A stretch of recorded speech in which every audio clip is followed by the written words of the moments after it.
on, ladies and gentlemen? My name is Kevin Kaged. This is the Kaged Review, and this is a review for Monday Night Raw, and this is for 3/18/19. You start out with Brock Lesnar. He comes out with Paul Heyman doing his usual shtick, and he gets interrupted by Drew McIntyre, and I kind of got excited for a second there because I was hoping maybe they would have some kind of face-off with Drew McIntyre and Brock Lesnar. That would be pretty awesome in my estimation. I think Drew McIntyre definitely looks the part. He looks strong. Certainly looks like somebody who could give Brock Lesnar a run for his money. Drew McIntyre gets cut off by Seth Rollins, who just waylays him with a chair many times. So that was kind of cool because, you know, you get the aggressive side of Seth Rollins, and then he charges toward the ring, Brock Lesnar. Brock Lesnar, of course, just steps out of the ring and kind of walks around Seth Rollins. After that, you have your first match of the night, which is Lio Rush and Bobby Lashley taking on Finn Balor and his mystery partner, who turned out to be Braun Strowman. I don't know how mysterious that is, but whatever. It was a decent match for what it was. Balor and Strowman get the win when Strowman just takes charge and he plows through Bobby Lashley on the outside and just demolishes Lio Rush on the inside.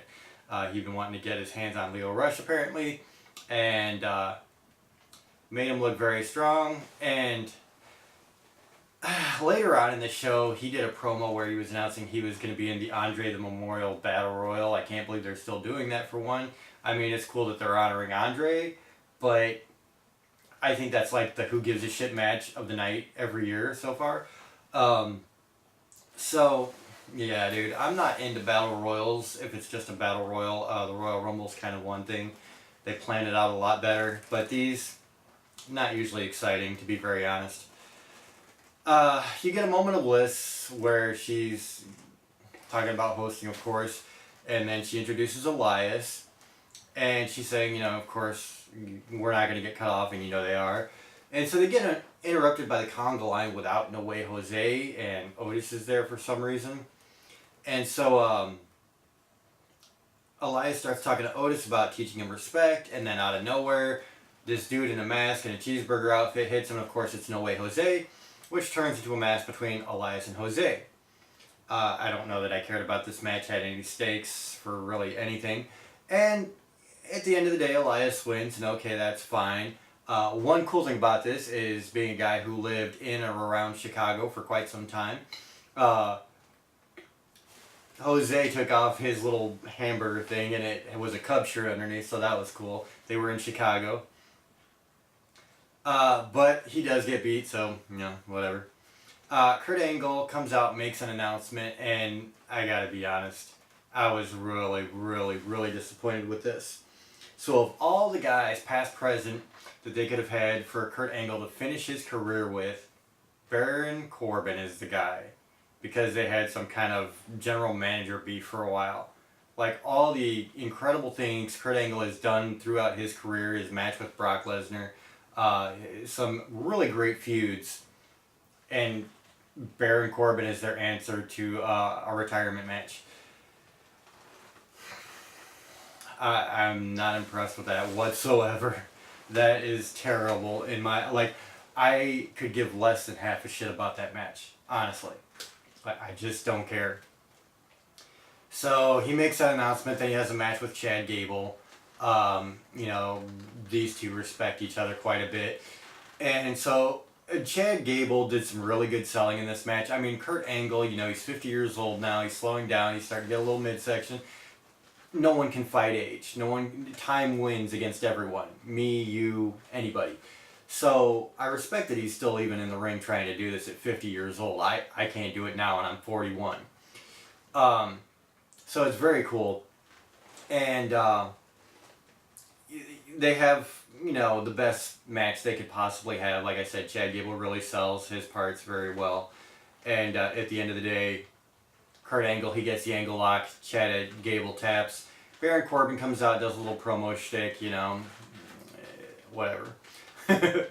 So, I gotta be honest, I was really disappointed in that match. Really disappointed.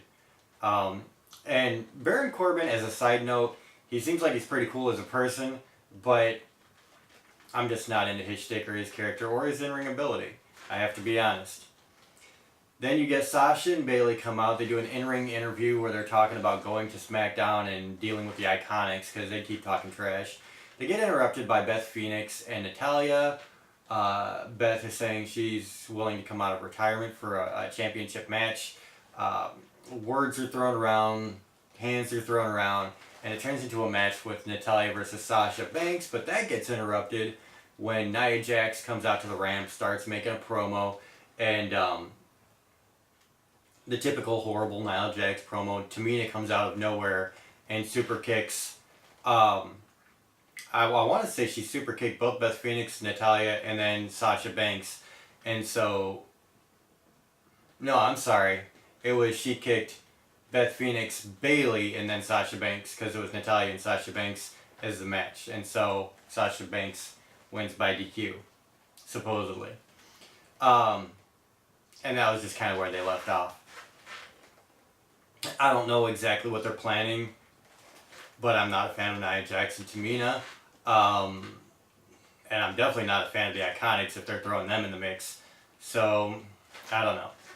If it's like a fatal 4-way tag team match, I'm not going to be that interested, to be very honest, because there's only 2 out of 4 teams that I'm even remotely interested in. So after that, you get this continuing Mojo Rawley promo that he's doing in front of a mirror. And the first few times, I really could not stand it. This time I actually liked it a little bit more because it felt like there was a little bit more feeling behind what Mojo was doing. There was a seriousness. He wasn't just screaming the whole time. He did a little bit at the end, but maybe that was actually fitting for what he was doing there. So it was a decent promo. I wouldn't say it was great or anything, but it was decent. Then you get Ricochet one-on-one against Jinder Mahal. So that doesn't do much for Ricochet. Jinder Mahal, he's very rugged, very stiff, and he's not graceful in the ring at all. So to put him up against somebody like Ricochet really doesn't work that well because he's just not that good in the ring. So the Ricochet had to carry the match, and he actually did some absolutely amazing stuff, as he always does, but stuff we haven't seen before, at least I haven't seen before. And I mean, what can you say? The guy is awesome. He got the win, of course, and so they're still, so far, Aleister Black and Ricochet, doing very, very well on the main roster, which is great. Then you get the announcement for the Hall of Fame Warrior Award, and it's Sue Atchison, who apparently is someone behind the scenes at WWE who does a lot of coordinating with the Make-A-Wish Foundation. So I think that's cool. I mean, it's fitting, somebody who really brings a lot of last chance moments for these, kids with cancer. What more can you say? That's pretty big. So then you get a backstage Rollins interview, which doesn't really lead to much. I mean, it's Rollins saying he's going to beat Drew McIntyre, slay the beast, yada, yada, yada. Ronda Rousey versus Dana Brooke. So they start with Dana Brooke doing an interview, trying to do this impassioned interview. And I hate to say this, but I could not stop looking at her lips. I hate to say that. I swear to God, I hate to say that. Because I try not to put any emphasis on anything about what somebody looks like. But I really hate this whole lip filler thing that a lot of girls in WWE are doing now. It makes them look ridiculous. I don't know what possesses women to want to look like a platypus. But, I mean, it's just bad. Be happy with who you are.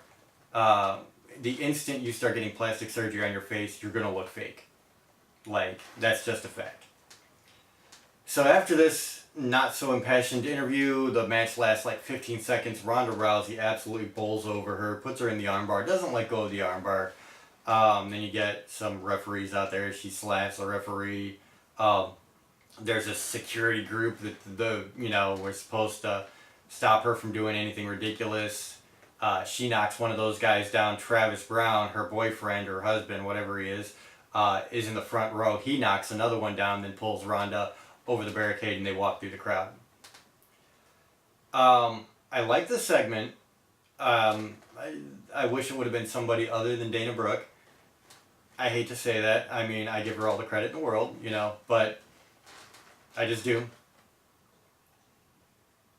It was a decent segment though, I guess. Then you get Apollo Crews versus Baron Corbin. Baron Corbin, meeting up with Kurt Angle at WrestleMania. Apollo Crews, if somebody had a match with Angle last week because of mutual respect.